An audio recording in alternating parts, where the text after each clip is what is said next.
Ooh. Time for the video. Yes.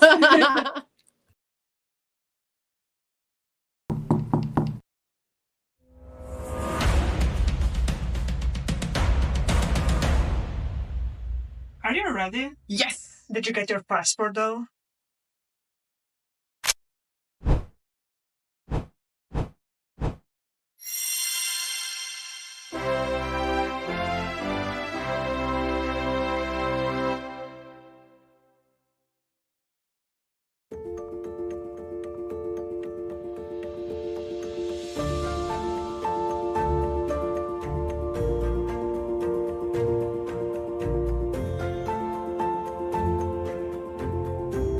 Introducing a brand new companion for LARPers across the world, the LARP Passport. LARP Passport is a mini journal made to document your LARP adventures. Immortalize your beloved characters, relive memorable moments, collect keepsakes, gift custom stickers, and reflect on your experiences, preserving the magic of your journey long after the final scene fades.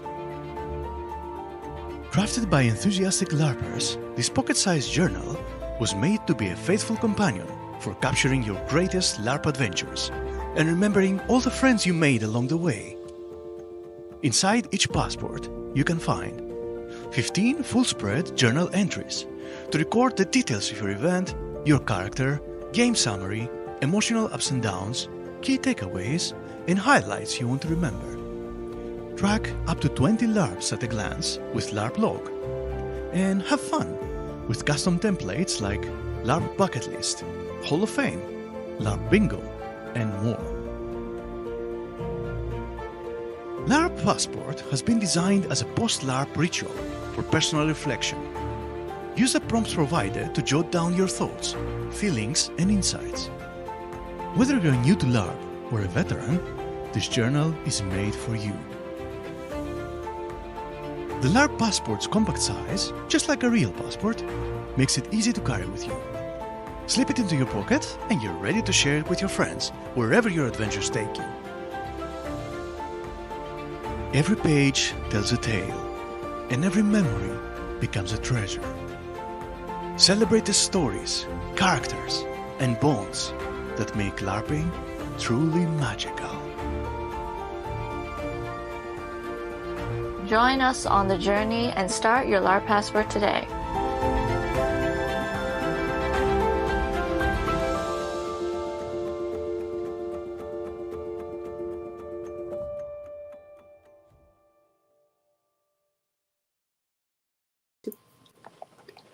Hey, hey. Hello everyone!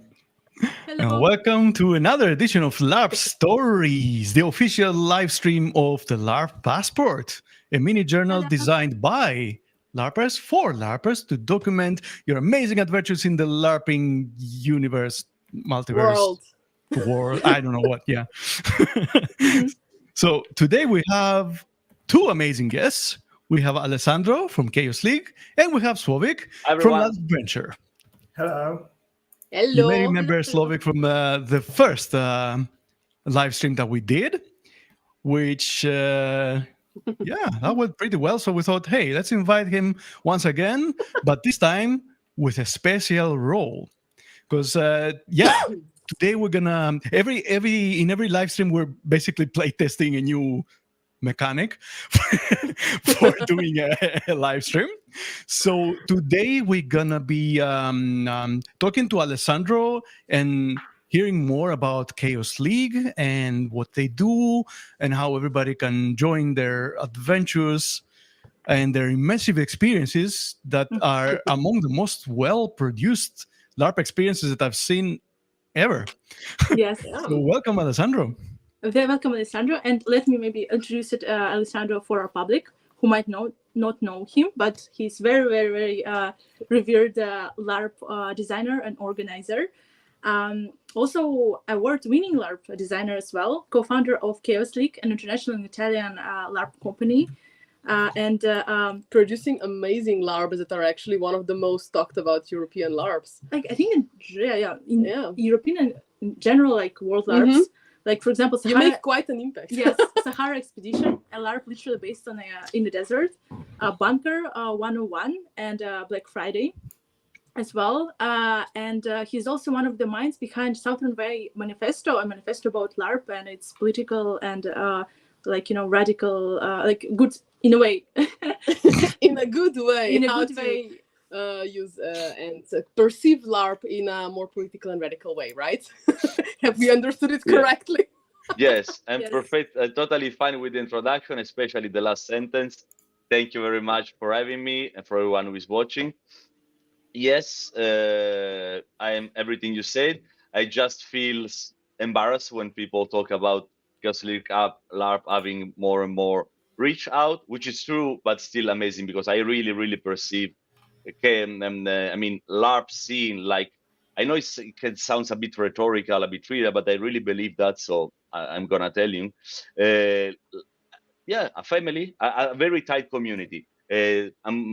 Beside all the possible differences, there are something similar almost in every LARP, which is the meeting of the people. This is why I think is a very powerful tool, because no matter the setting, I mean, sometimes people get fooled, this kind of setting is this kind of LARP. No, is really the approach, the setting, the game style, everything comes a step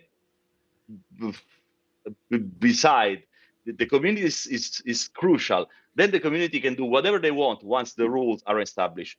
And then this is something that makes LARP even more important in such a dark times, because I really think we really need to meet each other and remove the armor we have, everyone. We need to protect themselves in everyday life, and this is our sacred, important, call whatever you want, space where you really, it's like the chrysalis is out. No matter how you feel outside, the inside you find soulmates, and this is why I think we are also addicted to that. It's so powerful, so hard to get into LARP, to know that LARP exists. Once you get it, name, if you can, another activity which is so, in the good way, addictive. Once you try it, very hard you say, okay, it was just a thing. What?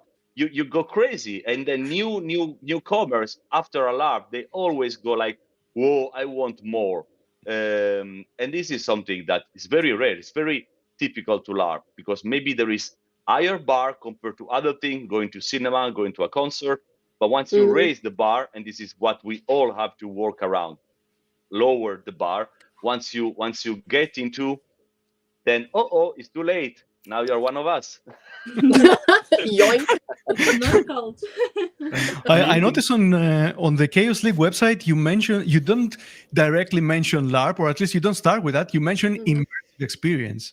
Why did you choose this word? This is our Trojan horse. Is another way to hey, come, we have cookies. Yeah, then of course also LARP word is mentioned several times in the website.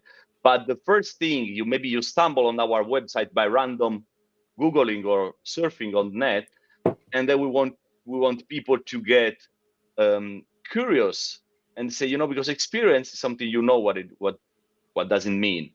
Immersive is really horrible term. If there are game scholars, please forgive us. If you are listening to us, it's completely meaningless now word. But all combined together, if you are a newcomer, give you sort of idea of what it is, and you think enough to click.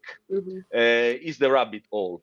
But what is very important is the rabbit hole for LARP scene.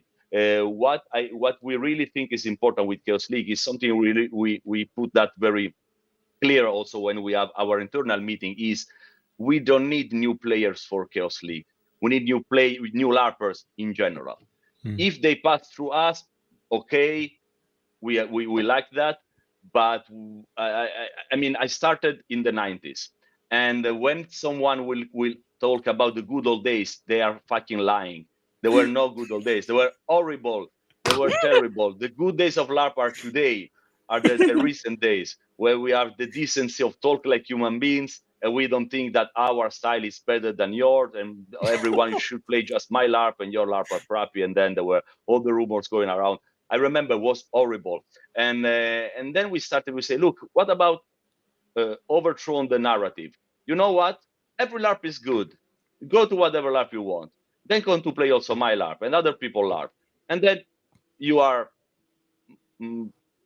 intelligent enough to find your own way, or to speak different thing. Because I mean, if you want someone to play just one kind of LARP, it's just we want someone to read just the same kind of book, or just one genre of music. You can. We all did. When I was young, I had my 2 genre of music, and it was just this. And then I'm very happy that now I can enjoy everything. Because it's what we said before, it's the sparkle that counts. You can find this sparkle, whatever, in any kind of LARP. So with this LARP, I will talk a bit about our bigger LARP, let's say. There is always a good number of new players. And what we really want to say to that, look, you are now entering into the world of LARP, not in the world of the Chaos League. Chaos League is inside the LARP world because we are one of the organization, but there is so many things around. So go to a LARP conference, go to Portal, Knutepunkt, and read this article and watch this movie. Maybe I don't agree with the content, but it's a good content. So go, it's well done, even if I don't agree. And when I go around as a player in other LARP and I see this player that started with us playing with others, I'm so happy. It's ethical, it's good, and it's also practical, because otherwise we'll just dry and die, because we need new player. And ordinary people need LARP in their life. They don't know, but they need it. Oh yeah, they do. We can agree 100%. we can agree with that. Actually, Sławek, I wanted to ask you, because as soon as Alessandro said, "Oh, it wasn't so good in the old days," I wanted your opinion on this as well. Well, I agree. I always, when I have running the LARPs, I am gathering the new players for a short pep talk, let's say. And I always say, I envy you, because when I started, it wasn't anything like that. So buckle your seat belts, because it will be amazing.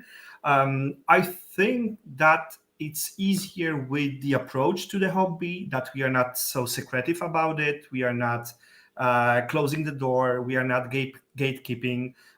It's really easier to start LARPing, because you don't have to know somebody that knows somebody that can, tell you when and where the LARPers will meet.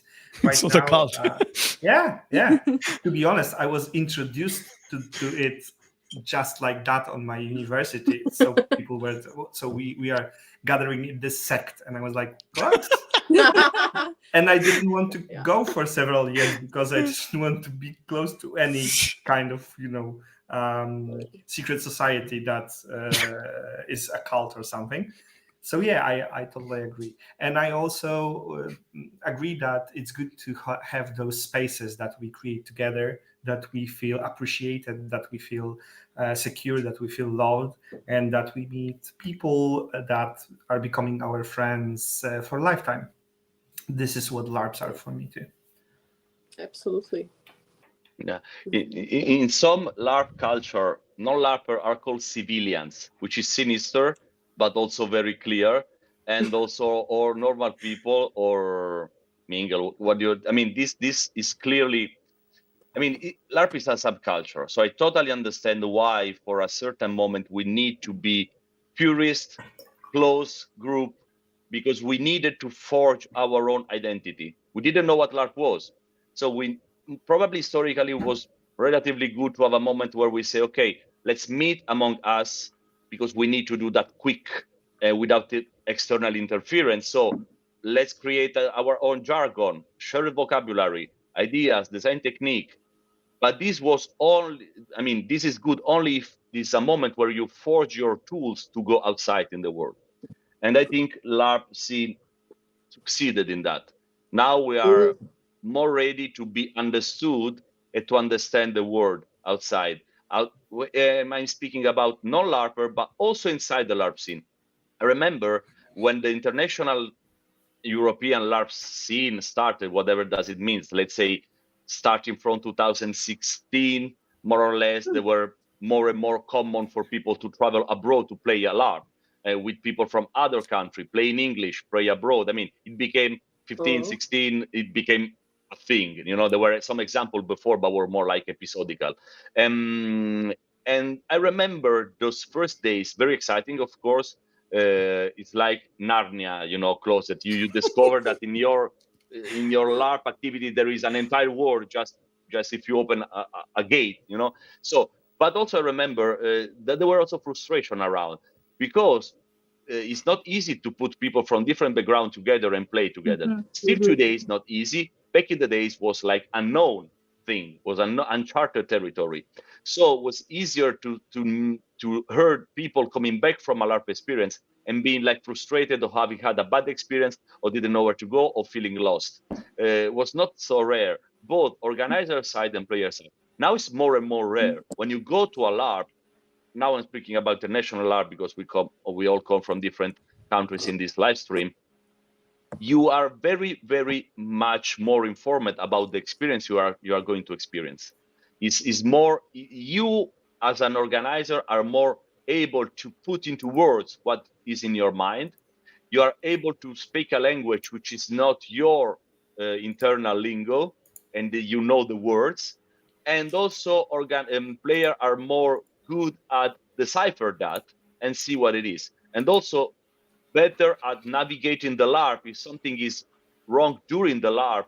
Now we are more tools to save the experience on the go, on the fly. You can set up, you know. Back in the days, I remember our first international LARP we organized was New Atlantis, 2016, and we were so new into international scene, but we are not new at all in LARP general, because Chaos League was founded in 1992. So 2016 was already a lot of experience, but all the LARP were played in Italy. And so we said, okay, we have this LARP, it's working very well. Let's make that international. And we translate all the material, and we say, okay, now we are an international LARP. No, it was an English-speaking LARP, which is not an international LARP. And we discover very differently. Some player coming expecting 9 hour or an entire day of pre-game workshop. Some people would say, oh, what's that? All this talk before the LARP? Some player came with their own character. Some players say, where is my pre-written character? And some other player were like, how the LARP is gonna end? And some other LARPer was, oh, what? No, I don't want any spoiler at all. You know, there were all of different pages, and we didn't know anything about how to break the game. You know, if you want to stop the game for anything, there were no words at the time. I mean, some culture already have, some didn't. And so we learned a lot very fast. Sahara was a big learning curve for us. So Zlowy can give you more hints about that. But Zlowy came in when we already ran it the first 2 times. And Sahara Expedition was a big learning for us, not only game wise, but communication wise. So all I've said about communication, we learned it the hard way with Sahara Expedition, the faster way, but also the hard way. So I'm gonna stop here to not take all the place, but if you want, we can go back to how problematic was to communicate something that for us was like easy to do, and it appears we're not easy. Sounds like a bit of chaos. Yeah. But right now, I think it's such a nice time because you have a lot of knowledge, know-how, like a lot of materials posted all over internet, also for free, for open source. And you can even I know people who never run a LARP, but they just found a free, free LARP. Free scenario LARPs, and they organize it themselves, just watching some YouTube videos about LARP and reading some blogs. And now it's totally becoming more accessible for people. And also, speaking about LARP community, it's also very important to keep your LARP community close to you, especially if you're in a small country. Like in Slovenia, for example, we know all the LARPers around us, but it's a very amazing experience when you meet someone from Italy, for example, or Croatia, and they know someone that you know from Slovenia. So it's like a big whole community of people who are connected through this passion, through this love to LARP and these immersive experiences. Which brings me actually to the topic of LARP Passport, a tool that we created for LARPers all around the globe. and that will help you not only like keep your memories about LARPs that you played, but also share it with your friends and people from other communities, especially when you participated in one LARP, in the same LARP, and then you can just meet in another LARP and just reflect how was it. How was it for you? Also, a little bit of promotion, but we also have stickers coming with this LARP Passport, and those stickers are also designed by us, by two artists in Slovenia. One is sitting here, yes. and the other one is Yes. behind a different computer or their phone. They're also made to cherish LARP community, like here, for example. Or that's why we thought it's a very appropriate moment to show them, actually. Yes. Because this one specifically, I don't know, can you see them? I can also read them out. For example, you have my ex, or I'll get you next time, or sorry about that, with a bloody dagger. For example, these were made specifically to boost this community feeling after the game, to have a bit of fun exchanging the stickers. Because coincidentally, a lot of LARPers we've learned also love stickers. Yes. So it seems. Shiny things. Yeah. I think it's also really interesting how we as a community are starting to grow in different ways. And I think LARP Passport is also a growing experience, because we are not only organizing LARPs, we are not only playing LARPs, but we are trying to grow in different fields. We are trying to document LARPs. We are trying to promote LARPs outside our community and bring more people. We are trying to do all those things, create costumes and teach LARPs and things like that. And I think this is also showing a lot of the growth that we had in the community, that we are not only focused on this very narrow thing. And the LARP Passport for me is also a way of personal growth and learning experience, because as a LARP player, as a LARP designer, with each and every experience either you create or you are taking part of, you are learning something about yourself, something about other people, something about the world. And probably in several years, getting back to our memories from LARP Passports, we may be having the same conversation, or I don't know, maybe our kids will have the same conversation that right now we are here and there and remember when we were in 2025, that was dark times, for example. What? Yeah, I would add something. Experts are talking a lot about digital desert. So the probably is they say we are leaving behind us a lot of digital, a platform or a support, but they won't be forever at all. So far, I know it sounds like something boomer to say, but it's not me. It's science, which is also a boomer thing, probably. No, but, paper is still the most durable support we have. Yeah, digital support have to be renewed after 75 years, something more like this. The magnetic, everything which is magnetic or digital is it can be destroyed, it can be forgotten. And also now we have to remember that everything we use online, we rented it. It's not we don't own any content. Every service is something that can be removed. Can you remember the feeling of the sensation when they remove your favorite TV show from your platform? You go like, no, it's lost forever, And then it can be the same with your picture you put in your repository online. It can be with everything. So having this thing on paper, I think, is important. Also because, for example, there is a lot of LARP that use writing a letter to your character as a debrief exercise, And it happened. We also do that in Chaos League LARP. And every time I saw that, I can't help to think what is going to be about all this letter. Some of them will be lost, clearly, in the moving houses, boxes, or whatever. So I think having that centralized is good. So when I saw this passport, I said, okay, I need to bake that, which I'm going to do. because I started to remember, how many characters I played and how many I really remember, and how much I will remember in 20 years when I will be even older, and it would be hard to have room in my memory because I need to remember like my grandson name, and so I need to remove my cool characters moment. And so yeah, I think this is a very good thing. And also we have stickers. I mean, why not? I maybe Valentina doesn't remember, but I have a portrait she took of me during a conference. Remember, yeah. Does every one of us? Wait a minute.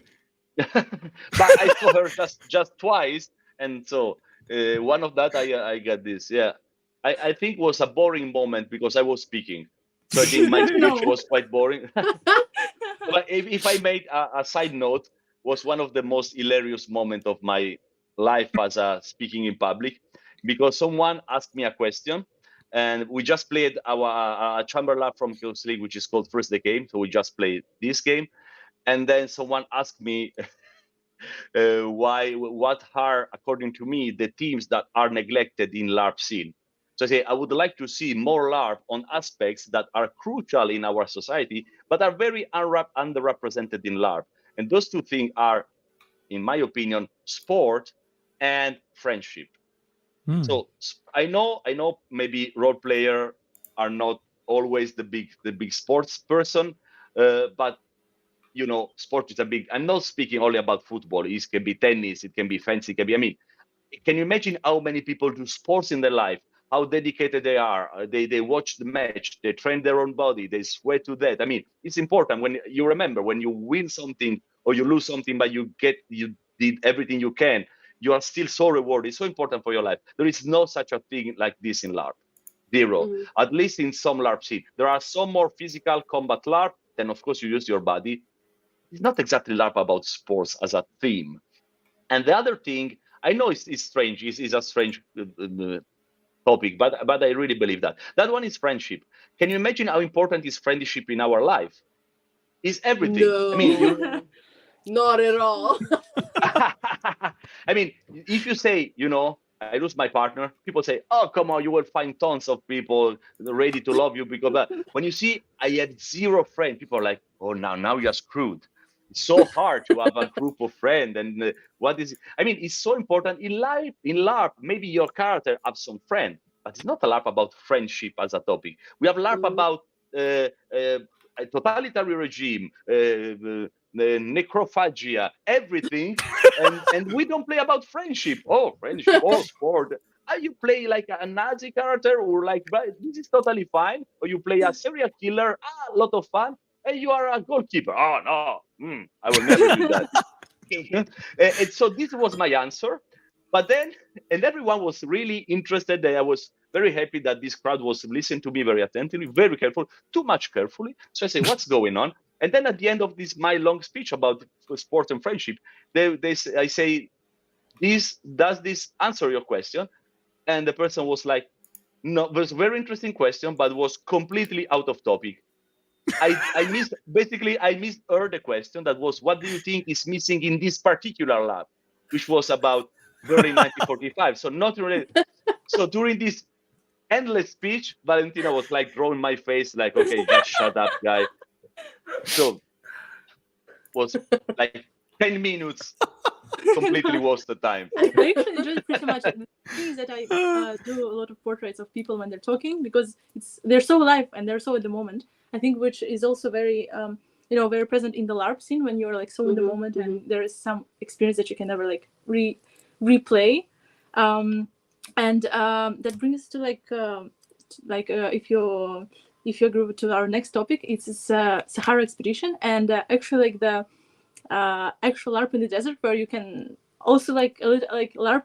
I wouldn't say. I mean, where you have to survive through the actual desert, which is also not the Sahara Desert. Yes. Yeah.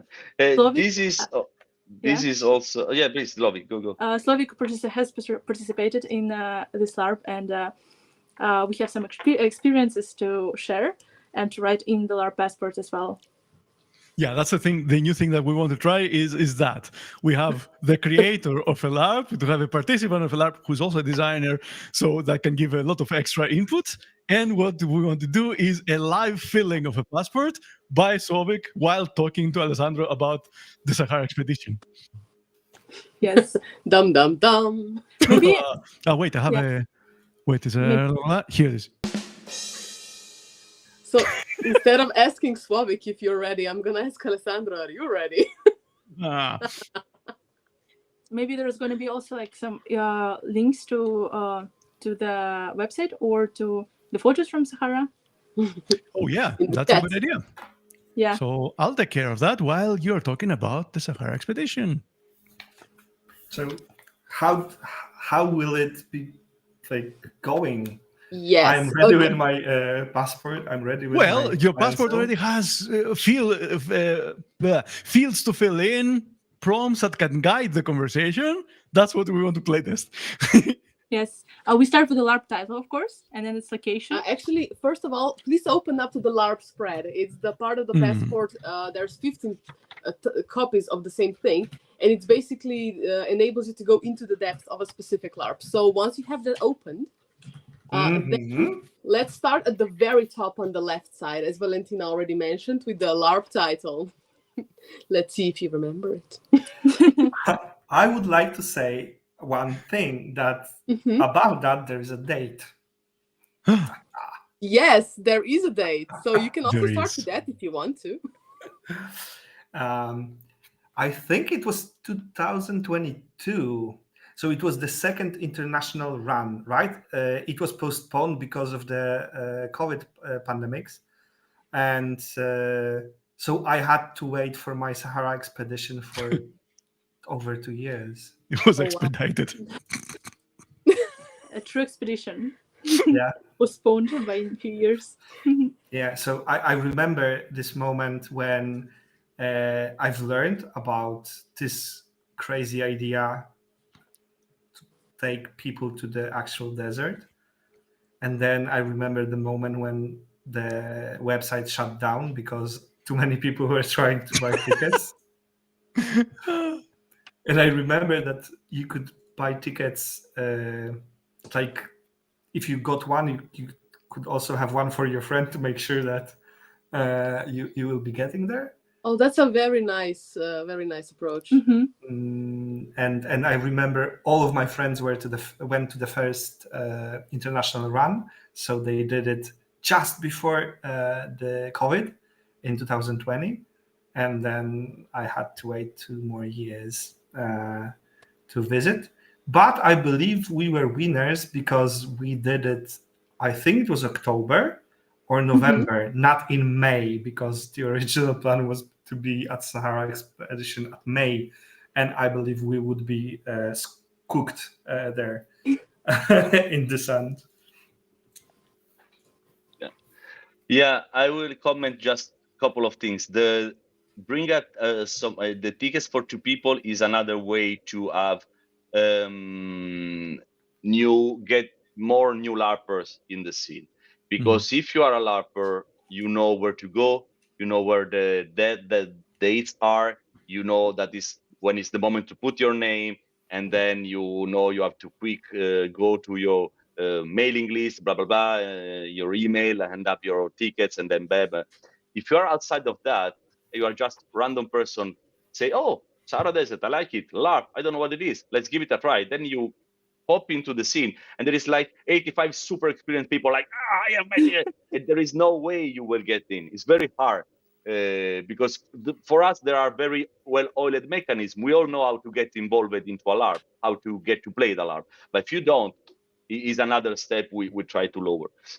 And also, yes, the run Slovak played was very particular, very special because there were 85 people sign up, and then we did the first 2 run in January 2020, and then there was just some rumors about some Chinese disease, but we're like, yeah, whatever. Anyway, we are coming back here in April. That would be nice. And then in May, they say, look, we are locking down the world for like a couple of years. We're like, and there were 85 people that were supposed to play the Slovak run, the third run, and 83 actually attended. We have just 2 drop out in 2 years because there were a couple that just had a baby 1 month before, and they were super like, why this baby now? I'm joking, but well, they really wanted to go. So this make us understand how much these people want to play this LARP. So there were a very, very, very special energy during this run. And also is a LARP where you need your also actual passport to go, which is very match the stream. And I remember the idea. I will go very briefly to the story. We visit Sahara since we were young. I mean, first time I was in this part of Tunisia, I was 16. And I was with some other people from Chaos League. We are all in the same age, more or less 2-3 years of difference. And then one night we went outside, of course, first night in the desert. So you lay down under dune, you watch the sky, the moon. And then, of course, the first thing you say as a LARPer, when you say a cool spot, a cool venue, you say, we should run a LARP in it. So I remember someone say that, and then we start to laugh in the middle of the night because we were 16, and only the idea to go to Rome to LARP was like too much, not even drive licenses. So we say, no, people will never travel abroad to play a LARP. Come on, it's impossible. And then every year since 1996, we say, is the year? No. Is the time? No. Is the time? No. And once we say, look, it will never be the time. So we need to just try it out. Because if you say, I need to be ready, like every time in your life, you say, I really should be ready, you are never ready. So there is a moment where you just have to jump. So 2018, 19, I remember we did the worst advertising campaign ever. So it should be in the manual to how not to advertise your LARP, because we are so not sure about the project, and it was very clear from the communication thing, which is always something that you don't have to do when you have to say to that, say, look, come to this cool thing. And no, our advertising was a Facebook post, not website, no name, not nothing. And then they were just very shy copy, would say, we would like to do that. LARP in Sahara Desert, there were no dates, no length of the LARP, no price, nothing. We say, if you want to send us an email, say, I'm interested. Please, please, please, remember, it's not mandatory, it's not obligatory, just an expression of interest. If we reach 50 people, then we might try to do that for real. And of course, was posted like 10:30, 11 in the night, like the worst moment. I mean, I don't know if there is a good moment, but I know there is a worse moment, and this was the worst moment. And then we went out for a beer and say, okay, what is done is done. If it's not cool, people will laugh at us, and it's fine. And then like 30 minutes, 1 hour later, we received a phone call from a friend who were not with us at the bar, but was like at home. So he was checking the mail here from time to time and say, look, guys, you really should come home. Let's discuss. I say, why? Because we receive 1,000 emails in this house. Are you out of mind? No, please. So we left the beer. Probably they are still there on the table, and we say, okay, now we need to do. And so we went out with 3 runs. We say, okay, we can fill 3 runs, and we did it. And then of course there was the big post moment. So this was something we didn't know. Wow. And then we say, okay, let's try to give people the actual tickets. And also we say, okay, this time, this day, the link will be available. Just go on the website and just click and take your ticket. But what we didn't know, that these 1,000 people had friends. And so basically the very night, it was like 9 in the evening, when we opened the website, there were like the triple of people refreshing frantically and pressing out. So basically we opened the website. We said, okay, let's go with the selling, and we sell 2 tickets, and then the website went down, and it was down for 1 hour. We tried to rebuild and to put that online, but it was like empty the ocean with a spoon, because every time you try to put, there are 3,000 people, 300 refresh. So we say, okay, after like 2 hours of this madness, we sent an email to everyone, say, look, It's not gonna work that way. So we do lottery, and still we do lottery with Chaos League LARP because we don't have the infrastructure to support too much love, and also, but learning by doing. Also now we know that a lottery, I know it's frustrated when you not get picked. I know there is a lot of suspicion. They don't pick me because they don't like me. No, we don't do typecast. It's really, really random. I have some incredible good friends that still hate me because they were not drawn from this run or this run. But also we is another good case of how we now learn that lottery is more fair, because you don't have to be there at this time. You don't have to have a super good internet connection. If you are sick, if you are working, if you are taking care of your sick dear ones, whatever, if you have a technical problem, then it's not a problem. We give them a window, no matter when you put your name in the bucket. It doesn't matter. You can be the first one or the last one. You have the same chance. It's just one people, one name. And so I love how Slavik has like a face of like, yes, I will do that. Yes. It's also funny because I've heard the story how it came to be at actual Sahara Desert just after the LARP. And I was part of this experience. And since then, how many runs of Sahara did you organize? 9. 9. 9 so far. I mean, yeah. 3,000 people, yeah. Yeah. Yeah, it was 3. Was 9 times. Was 2 in 2020, 1 2022, and then 2024. We say, look, we want to do more. Is that possible? And then we have 6 run in last year. Wow. Yeah, no, but and then you spend 1 month in Tunisia, which is magic random place. Is one of the best place for LARP, because you can't control almost anything. So you have to accept the magic of LARP, the magic of life, and Sandstorms. And it's crazy. It's crazy. Sandstorm or a lot of sun or perfect weather. You can control nature, and you can control things. But also on the good side, you have so much excitement. 90% of the player discover Sahara for the first time while LARPing, and that this is quite unique, because it's a unique place on Earth. But it's a place because you know what it is. It's very famous. You don't even it's like New York. It's like Himalaya. you see picture. You know what it was. You just when you go there, you just confirm, and of course enjoy more because of the experience. And then you discover with your own character. Then the LARP is over. You remove your character mask, and after party you realize you are partying in the middle of the desert with a lot of people. The rest like it was 30, 90, 34. You say, okay, my life is perfect. I'm alive. Speaking of characters, actually, Slavik, which one did you play? Yeah, As the because next that's part as well. on the passport. You can see on the same page where you started. It has fields for what's your LARP character and what's the description of the character. So I'd love to hear from Slavik.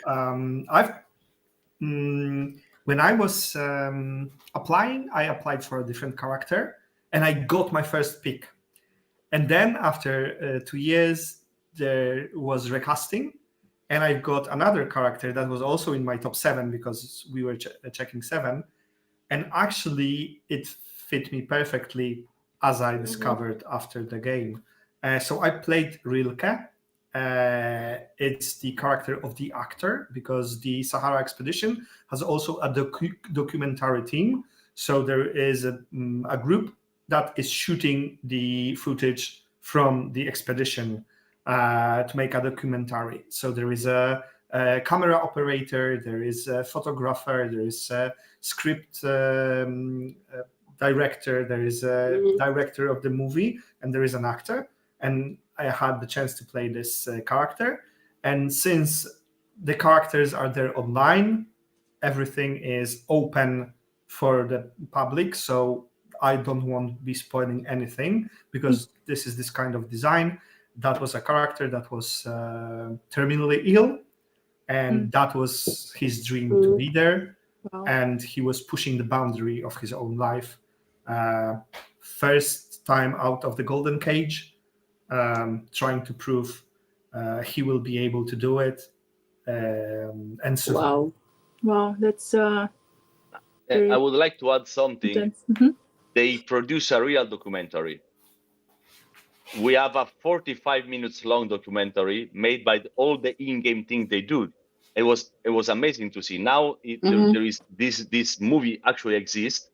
It's like made like it was a 1934 movie, so there is no sound. I mean, there are music and there are moments of play, and also they actually produced the thing, and there was a very good documentation crew. David, who was playing the director, took all the footage and montaged it and gave it the own spin, because he created it was found at the Sahara Desert after the events, and reclaimed the story to the public.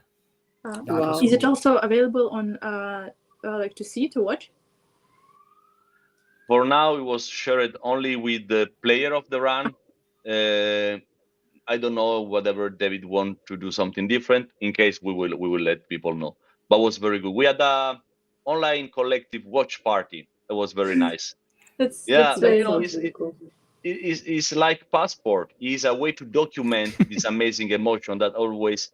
I mean, there is this very good definition from Joanna Coglione, would say, a Finnish LARP designer and scholar, would say LARP is ephemeral, is ruins.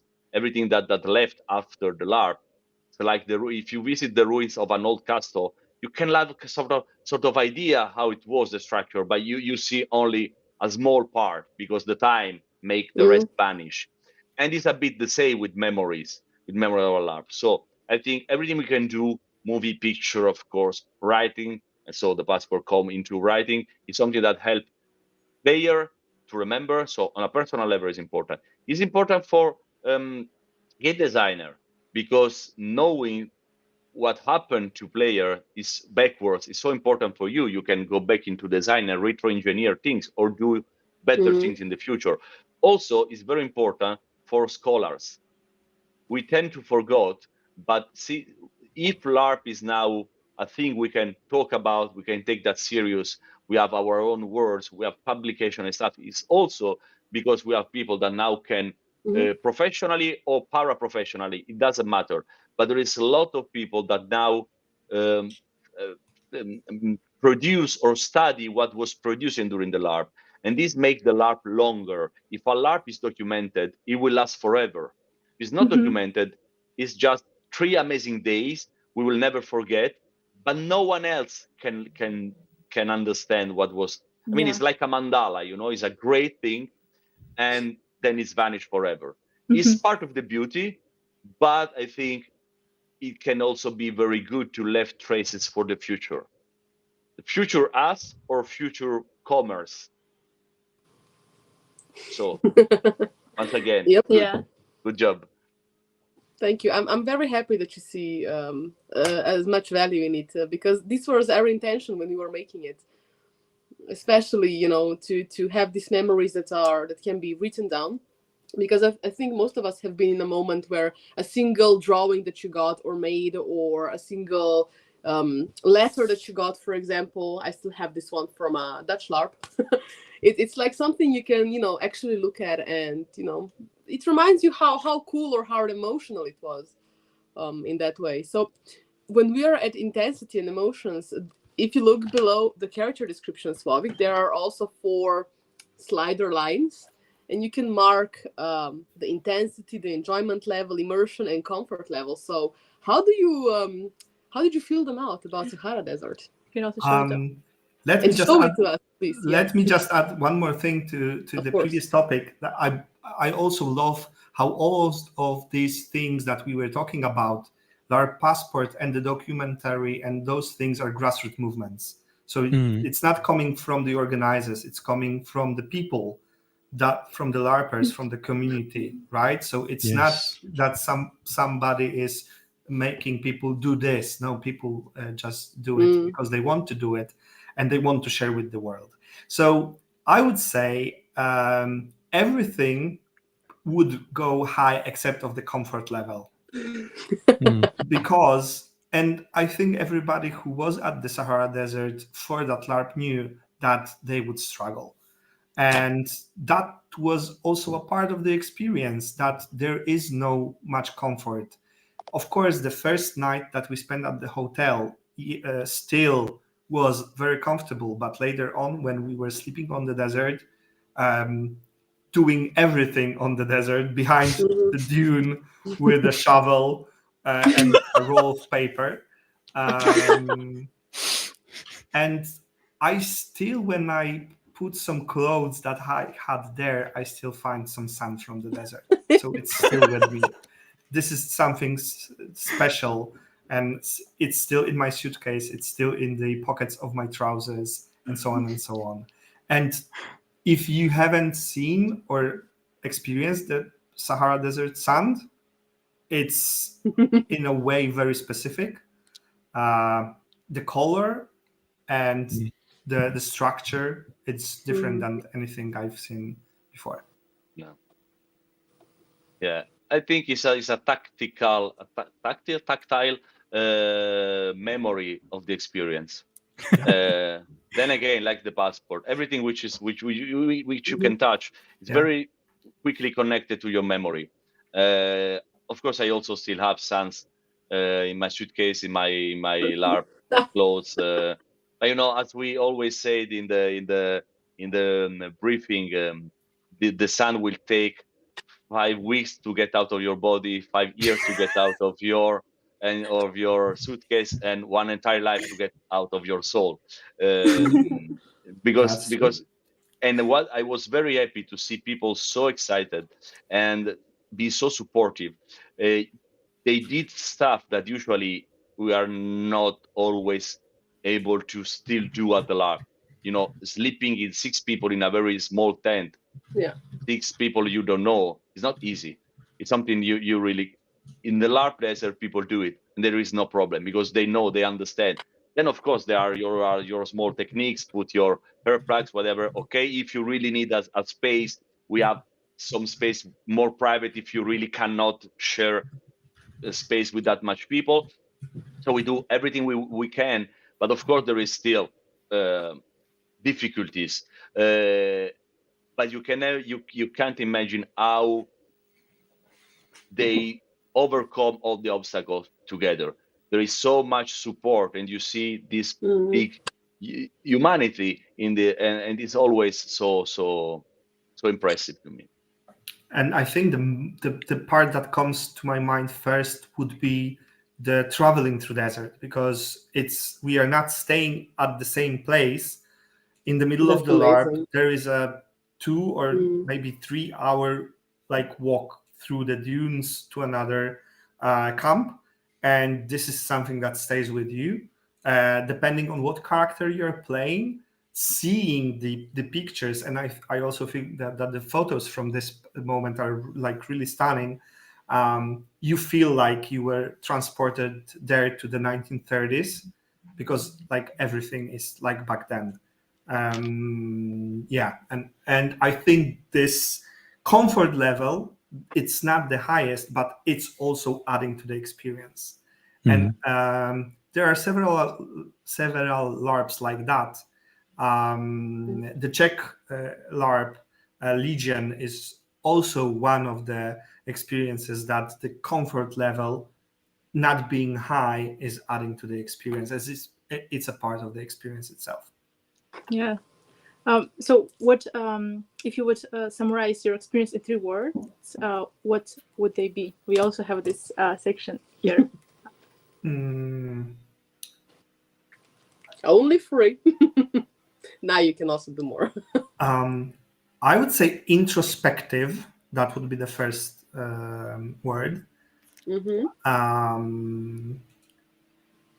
I would say love. That would be my second. Wow. And unexpected. That would be my third. Or shocking in a way. For me, the experience didn't go as I would expect from the very beginning, and because of some practical issues, I had to go from my character's storyline to another direction, and that opened a whole lot of stories for me. And I got one of the, I think, the most genuine and like heartful romantic plots that wasn't scripted at this character at all, but it just emerged. And I believe we were talking about friendships. I think a lot of relationships was there also for my character to be, and the support, and learning how to be with other people was something that came and stayed with me for a long time after the game. Actually, the next part of this next section is called the most memorable scene. So, is it one of these? I'd be very interested to know. Actually, this is something that is difficult because I had several pinpoints that I see in my head.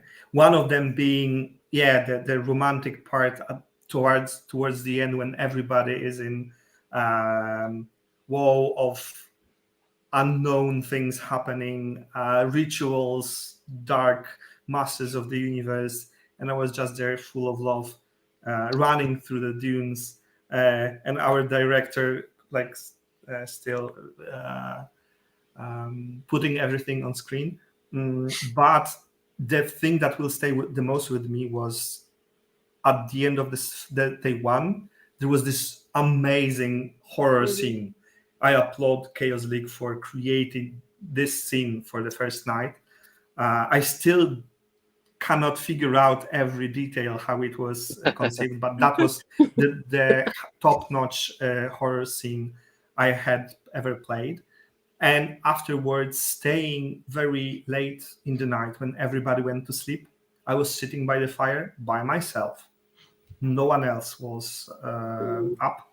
And I was laying on the dune and watching the moon. It was very big and very bright at that time of the year. And it was close to the full moon, or just after the full moon. And all the Lovecraftian cosmic horror was something that was spinning in my head. So this will be something that I will remember the most from the whole. That would be like a tiny moment. If the LARP would be a snapshot to put, that would be that. I also have one from your run. I will share very briefly. It involves you, Slovik, and all the other crazy people from the documentation team. Because I was in the organizer tent. I was sit down a bit, and then I was looking at the player, what they're doing, the usual organizer panic. Are they having fun? Are they doing stuff? The question that have no answer, because at the end of the lab, you say, it was shit, and everyone was like, it was amazing. You say, but you were doing nothing. I was having the time of my life doing nothing. So shut up. All these kind of things. And then I saw sands flowing to the hair, too much, sort of sandstorm. I was like, oh no, this is horrible. And then I went outside to try to warn people, look. And then it was a fake sandstorm made by the crew, so Slovik, David, and Mikol and everyone else, because they were creating a fake cinematic scene where Rilke, so Slovik, the actor, was crawling into the sand to get to the amazing town they had to find. And so there were one of them actually throwing sand in the favor of the camera, and he was throwing. I was Wow. Okay. So there were so many layers of reality / non-reality in this scene that blow up my mind completely. I borrowed without asking for the permission a little mummy that they found in the desert to make a scene of the premonition that one of the characters had, starring the character. And that was the funniest because we shoot the same scene 16 times or something. Each time one person from the player's perspective was making a mistake, so we reshoot it. That was hilarious. Yeah, I like it, the scene very much. Did you say a mummy? Yes. Mommy. What? Yeah, How? The production what? level of this LARP. I will tell you a small story about that. It's an archaeological expedition, so they have to find findings, and we sometimes some of them are buried in the sand. So you may not ask now how you know that they will exactly try, dig Yeah. in this point in the Because middle players of gonna nowhere. play. Yeah, but they did it always. There were Wow. just one run where there were like a sandstorm and they couldn't make it.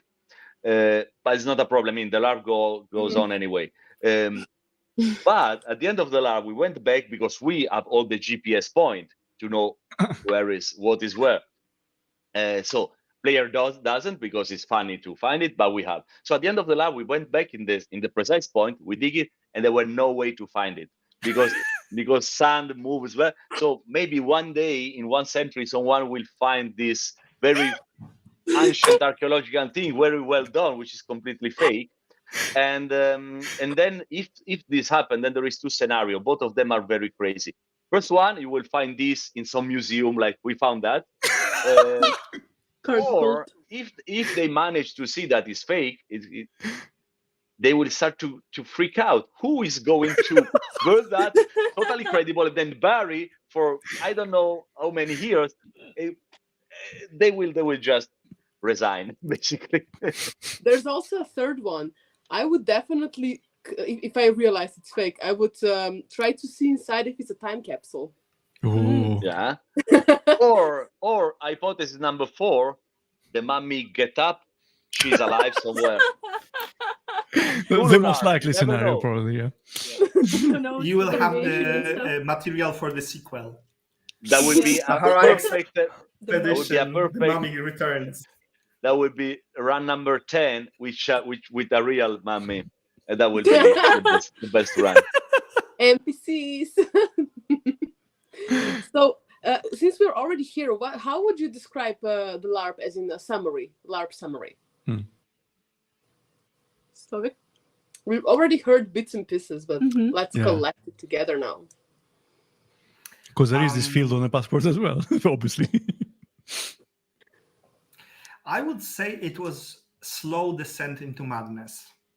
And that was also designed by the team because we got the characters that were slowly descending into madness. And for meta technique, we had those triggers for the characters that will bring us down. And we had the total freedom to like move the madness level up throughout the game. But at some point, something was happening that was actually hitting the right spots.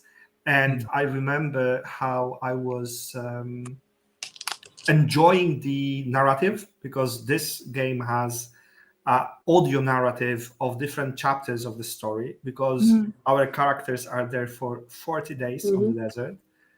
Wing, wing.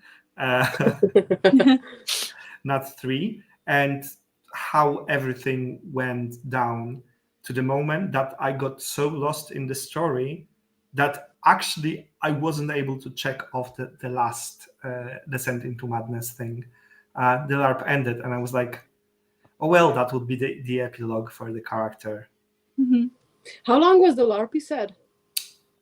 It was in real life was 2.5 days.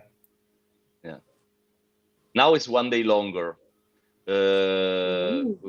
Is not an entire day in the desert. Is a day to get people more rest and give more workshop before the game. But in the actual desert, you spend two full days. Yeah, you sleep 2 nights actually in the desert. Yeah.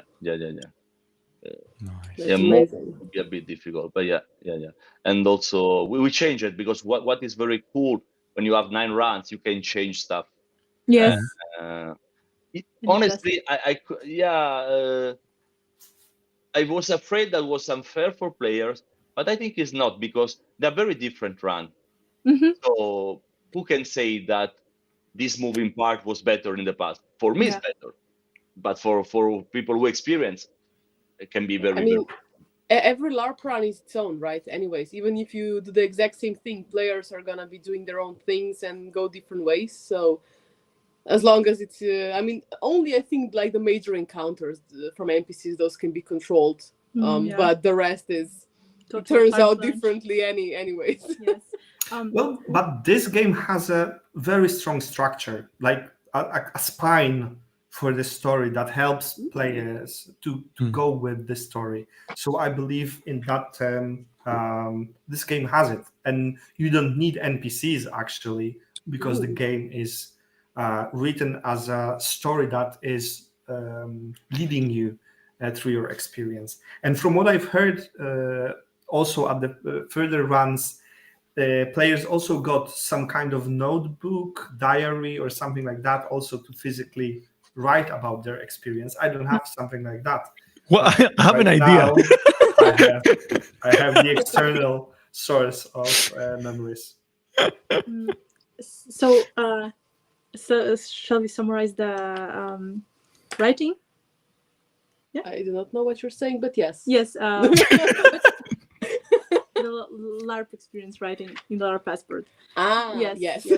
So I just need one thing. I need the stamp for seal of approval for my Sahara Expedition. Well, maybe we'll get a custom Chaos League stamp for Alessandro. Because there is something that you can get if you go to the if you go to the campaign, the last pledge level, the highest pledge level, which is a legacy pack. It comes with 30 LARP passports and sticker packs, plus one custom deluxe stamp. This one is just a trial because, of course, we were wanting to test the product before we were offering it. Yeah. But yeah, it would look sort of like this, and yeah, the logo is actually completely customizable. So, but you know, if you don't have this, then we strongly suggest you use a sticker. Do we have any Cthulhu stickers? Let me see. We do have some. There are LARP genre stickers. Also some like cult stickers as well. These are for embellishing the LARP Passport itself. You can use it. Yeah, no, sure. Yeah. So I mean, these were made pretty openly, right, Valentina? Like, yeah. I mean, you can. This is the LARP genre sticker, so you can, you know, either you. It's very open to interpretation. That's why I want to say. Yeah. Camera is there, yeah. I'm completely confused where the camera is on this. I will use respect. Okay. Nice. But yeah, did you maybe as the last point, what stayed with you? Any highlights, life lessons, regrets? What's your take? Spill the tea. Okay, so my life lesson would be don't be focused too much on one particular thing because you might miss the opportunities elsewhere. And when somebody is telling you that they want to end their life, be there for them to listen and support and hear them and try to understand them. That was, I think, the heartbreaking moment I had. In the LARP, it was concerning the big ritual, but it actually felt like speaking to somebody that wanted to end things, and that was something that I wasn't prepared for. Wow, that went deep. But that's exactly that's good. Yeah, that's good. It's a transformative power of a LARP. We are a bit over an hour, but Alessandro, you also wanted to say a thing or two about the Eclipse LARP, a different LARP. We focused a lot on the Sahara Expedition because of the experience, but that's another LARP I want to hear a lot about. I will go very briefly on that. This is a sci-fi LARP that will take place in Poland, near to Krakow. and we ran it twice, and we have 4 more runs to go. True will be in September. The last one will be in October. Is now sold out, but you never know. Maybe there will be a dropout. So if someone is interested, you can go sign up in the waiting list. It doesn't cost you anything. Just put your name, and in case there is a chance, we will, of course, contact you. Is a LARP that talks about humanity and how we want to steer, if we want to go on this way, destroying the planet, or if maybe we will change at some point. So in the fiction, planet Earth is completely impossible to live for humanity. There is this massive eclipse that occurs every 5 years, more or less, and every time is a big distraction on a global level. So humanity say, okay, this planet is no longer our planet, so we need to go elsewhere. So they send mission. So player will be is for 150 player, because the location is quite big and also very, very good. There are movie sci-fi studios. We have 8 or 9 domes, very big. Wow. And if you go to the website, you will see the location is amazing. And basically, we are the scientists that are there to check whether we can actually live in this planet. If the planet is habitable, then we will call everyone, and there will be this big exodus from planet Earth to this new planet. So this is, let's say, the narrative section. And of course, the themes is, okay, now if we manage to get another planet, we need to change our system, our model. Otherwise, we will reproduce the same, and then again and again and again. So this is that. To support that with the game design, in this case, for example, Sahara Desert have a fixed final. We say that from the beginning. We didn't say at your run, but now is a thing. We focus that better. This is why we school to rerun LARP. We say, there is no way to not saying that. This is the end of the LARP. Because it's Cthulhu Mythos LARP. So humanity have no choice. So it fits the narrative. You will go there, and you will be confronted to this choice, whether you want it or not. So it's better to know beforehand. In this case, in Eclipse, we did another game design, because we say now it's about the choice. In Cthulhu LARP, you don't have that much choice. In Lovecraft novels, you don't have that much choice. Here, we want you to be active. So the LARP have multiple endings. It's not infinite endings. I can't remember. I think 4 different endings. And who changed the endings? The player. When I say the player, I mean really, we don't have any influence on the mechanism, because at the end of the workshop, you have every player has his own tablet, and they say, I think as an expert, this is true. I think this is true. And then the narrative goes according to the majority of people steering. So it can be this, and this final. For example, so far we have 2 runs with 2 very different endings. So I don't know what will happen in the next run, and this is also very exciting for you as a designer, and also during the run time, you not get bored. So you can be an explorer, you can be a linguistic specialist, or you can be an art scientist, and you do your job. And of course, is a lot of ethical thing. But we're very happy because the LARP had a very wide reach, and so we have a lot of players. Also, in this year there will be around 900 players, because it's 6 times 150. So who from this live stream is going aside from Alessandro? I'm gonna almost cry here, because the thing is, I love science fiction. I live in Krakow. I am a climate activist, so there is a lot of thematic relevance to that, and I love world building as well. I think after the streaming, you should drop me a line. We'll discuss that. Yeah. Good, because I was pre-selected for the first edition and I couldn't make it. And we need to remember that for every LARP there are dropouts, and the hardest dropouts are the ones that are happening just before the LARP. Yeah. And they are happening for different reasons. Heart attack, broken leg, a lot of stuff. A promotion. Let's just throw something positive. I don't know.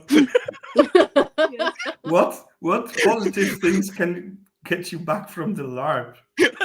That's a good point. That's fair. And also, all the Chaos League LARPs are like have very nice mechanism behind the game. So the player experience is driven by the game design and also stunning practicals, props, scenography, locations in both of these things. So it's really worth to check because those are like experiences that you won't forget, especially when you write them down in your Yes. So maybe we can finish with this line. It's that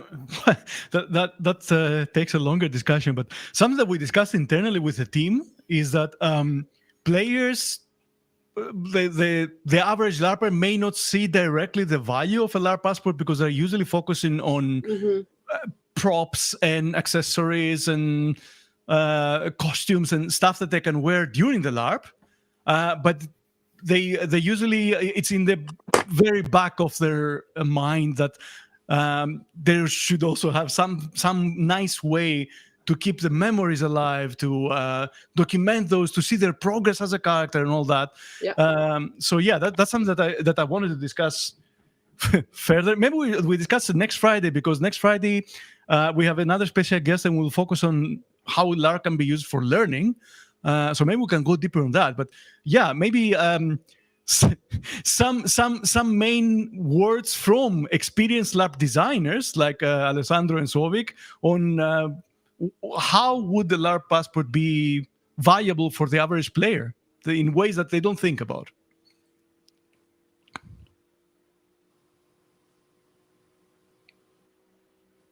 Want to start? No, please, no. You go first. You go first. When I play LARPs, I put a lot of effort to do the mental work after the LARP. So to gather and collect my thoughts, because LARPs are generating a lot of feelings, and feelings are easy, but feelings are like very short term. But from those feelings can come a lot of insights and thoughts and those kind of memories that will make you learn something. And I believe LARP Passport is valuable in this, especially if someone struggles to pour their feelings into thoughts. So this kind of debriefing idea, coming out of your role, out of your character, separating yourself from the characters and from the emotional part, because putting things on paper will help you to get the distance and sort out your thoughts. And if somebody is mindful LARPer and they want to learn something about themselves, I also believe that would be helpful, because when we have things in our head, we don't have the perspective. And when we put it out of our head and then we can look at them the next week, the next month, that is also good. And for a lot of LARPs, I also know there is this week of stories rule. So organizers don't want to get any feedback. They just want the stories.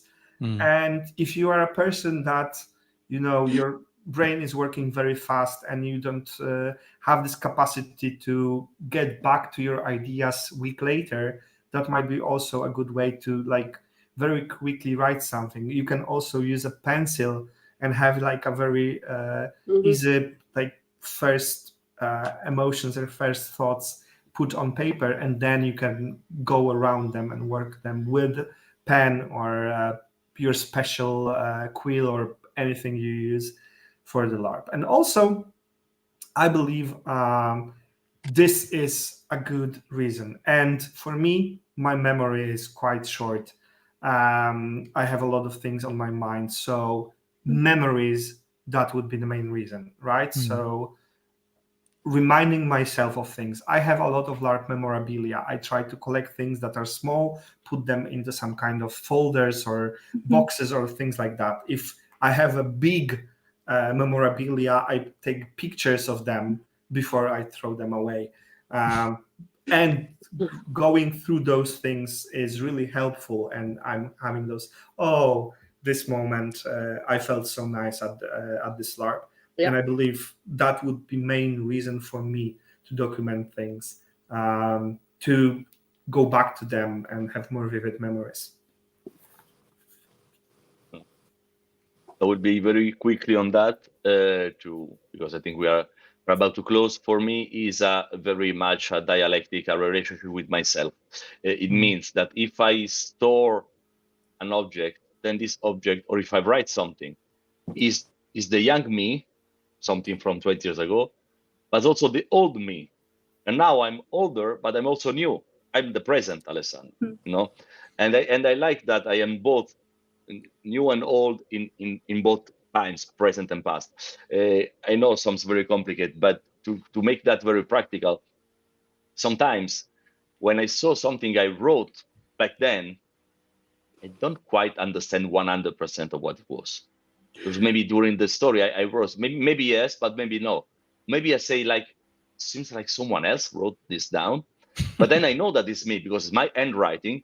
So I get so much interesting in going back and try to feel the feeling. I mean, it's really expand my life, my experience, my idea of myself.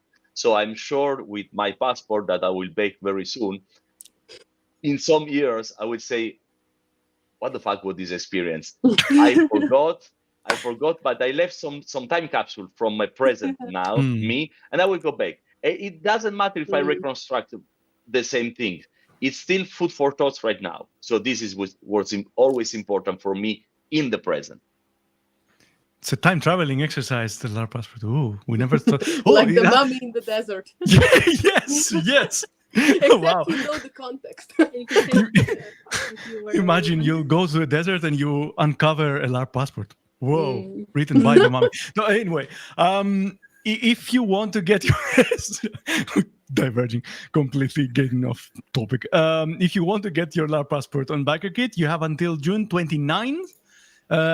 We remind that we managed to get a small extension to give more people the chance to get theirs. But yes, 29th of June will be the last chance that you get. So 9 days left. 9 days, people. 9 days. 9 days. It's really short time. So don't think about it. Don't postpone it because you will forget about it.